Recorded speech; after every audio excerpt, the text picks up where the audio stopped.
There are only a few days left and the new year comes. If we talk about the new year, we talk about the new goals that we want to achieve in 2024. So one of the important things you can begin with in this year is that you create new habits that you can follow in order to achieve your goals. As the expert of mind, Jim Quick, said, create your habits and your habits will create you. I think in this video might be one of your goals in 2024 because I want to share with you some habits that will help you to improve your fluency in English. It isn't complicated, neither hard. It is very simple to follow. So let's jump right in. Hi there, this is Elma from Elma Academy English. I hope you are doing great. If you are new to this channel or this is the first time you watch my video, you are so welcome and I hope that this video will find you in a good health. The biggest mistake people make when learning English, and probably one of the most common misconceptions, that people think they need to study English. And I say, don't study English, leave English. When people think that they need to study English, they usually think that they need to take a course or work with a teacher for some time, and when they finish it, there is no English, they want to go back to learn again. If your goal is just to pass the exam, yes, a lot of people do need just to pass the exam, so they study for that and they get their good mark and they relax. They stop because that was their goal. You can't reach a certain level in English and maybe even a very good level. But then, what if you just quit practicing English? Your skill will worsen. It isn't a problem to take a break for a month without listening or practicing English. It is okay. But to stay for a long time without practicing, you will have problem because you will find yourself forgetting some vocabulary. That's why I prefer living English. What do I mean by living English?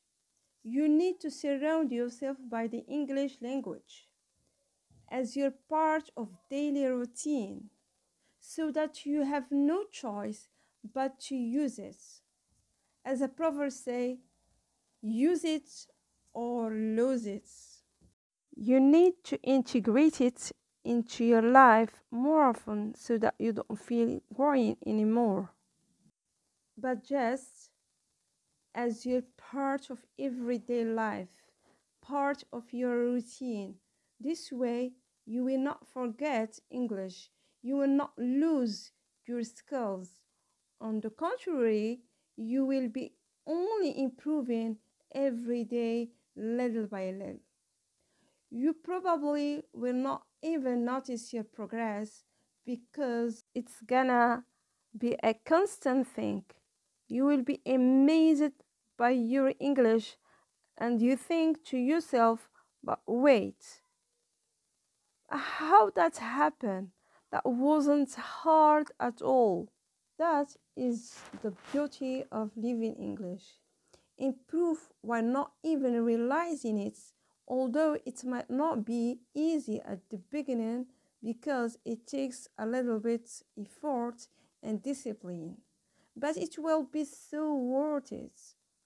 Have you ever heard if you don't use it, you lose it?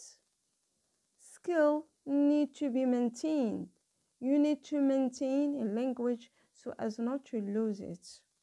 Becoming fluent in English is a goal for a lot of people, but the road they choose to get there often isn't the right one. So you need 3 things to achieve your goal: consistency, patience, and determination. Don't give up. no stopping, and everything is possible.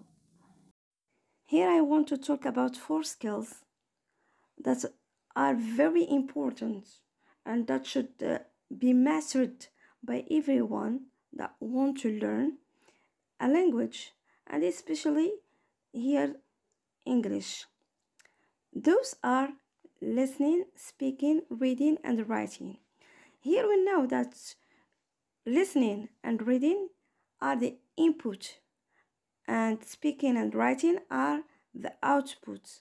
So listening is one of the most important language skills and also foundation of all human communication. Listening play an important role in building communication skill. As well as we know, communication is a part of humans' daily activity. Here I want to give you an example with the first time babies communicate using vocal sounds and gesture. In the first year of life, babies go from babbling to playing with sounds, copying sounds, and putting sounds together. First word might start at around 12 months.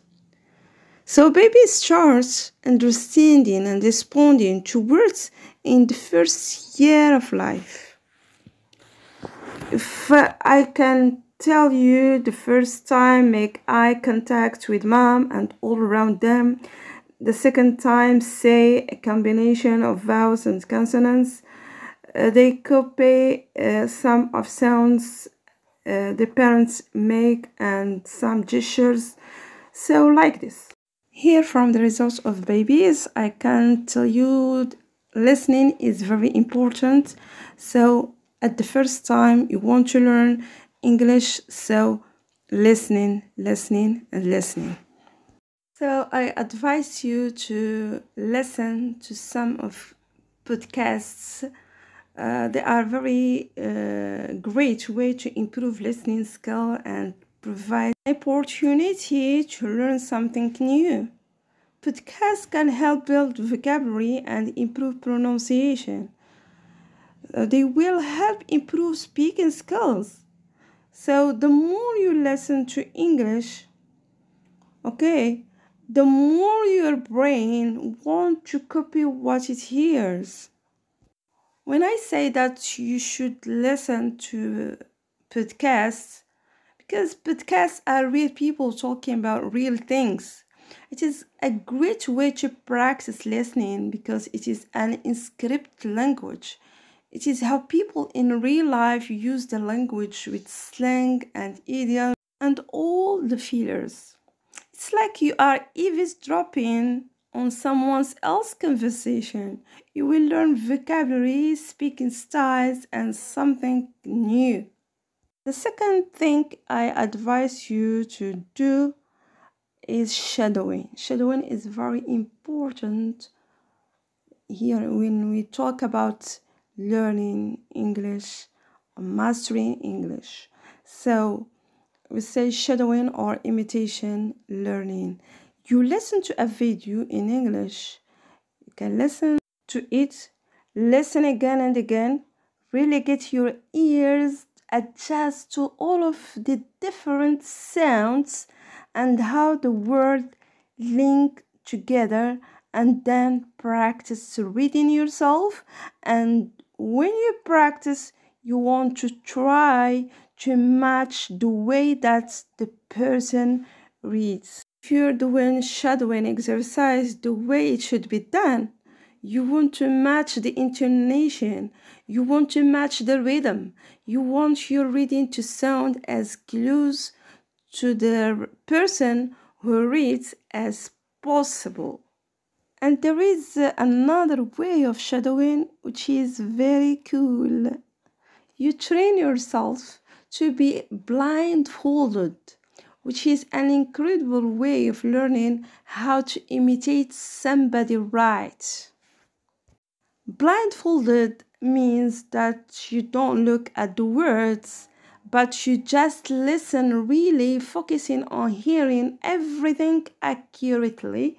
And when you do that, You will be able to read and recite whatever it is. You will sound exactly the same as the person you imitate. It will be very fun. And it will be more fun if you record yourself while imitating than listen again. Recording, I can tell you, it seems funny, but it is another way to improve your speaking in English. Make it a habit to record yourself speaking on a regular basis, such as once a week or once every few days. So increase the length of time you speak for a great way to challenge yourself and improve your speaking skill by increasing the amount of time you speak over time. Challenge yourself to speak for different time durations. Start with 30 seconds, then gradually build up to 1 minute or 2 minutes or even longer. Recording yourself to improve your speaking, and by recording yourself speaking, you can follow your progress over time. Listen to your previous recording and compare them to your current ones. Notice any improvements. Here I talked about two important things, which is listening and speaking. So at the first time, listening, and then it comes speaking. Input, output. Another habit you can adapt is reading. Reading is one of the best ways to improve your vocabulary. You're sure to encounter some new words as you read. Try to guess their meaning from the context or make a note of them and look at them in a dictionary later. Reading little and often can really help you improve your English. Reading also helps you get a feel for grammar. Seeing how English is used helps you develop an intuitive understanding of how it works. Indeed, research suggests that reading widely helps improve both grammar knowledge and the correct use of grammar. The last thing you can create as a habit is to write your journal. Like any other skill, the more you write, the better you get. Journaling daily provides you with a dedicated space and time to practice. Over time, you will find that forming sentences become more natural, your vocabulary grows, and grammar mistakes decrease. The beauty of a personal journal is for your eyes only. There's no fear of judgment, grades, or criticism. This freedom often allows creativity to flow and encourage you to experiment with words and styles without inhibition. I can give you some steps to kickstart your journaling journey.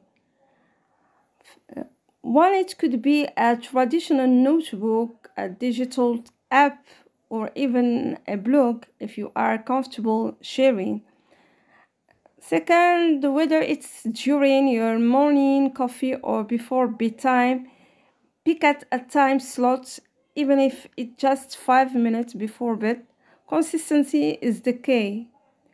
Number 3, don't stress over perfection. So remember, it is about growth and self-expression. And number 4, if you are unsure what to write about, start with prompts. There are tools online, for example, describe the most interesting part of your day or write about a time you felt proud. Number 5, review periodically. Go back and read your entries every few months. You will be amazed at your progress. You might think that journaling will only improve your written communication skills. Indeed, it can certainly help with this, and also helps you learn how to organize your thoughts better. It can even give you a boost with your verbal communication skills. So, with all these habits, you practice the four skills, which are listening, speaking, reading, and writing. You can adjust these habits according to your lifestyle or your goals. Finally, I can tell you stay consistent, because consistency is the key to success. So don't give up. If you find this video helpful, please don't forget to give me thumbs up and share it with all people, and subscribe please in this channel. And I will see you soon with new tips, new video, new things challenging. Now I can say goodbye.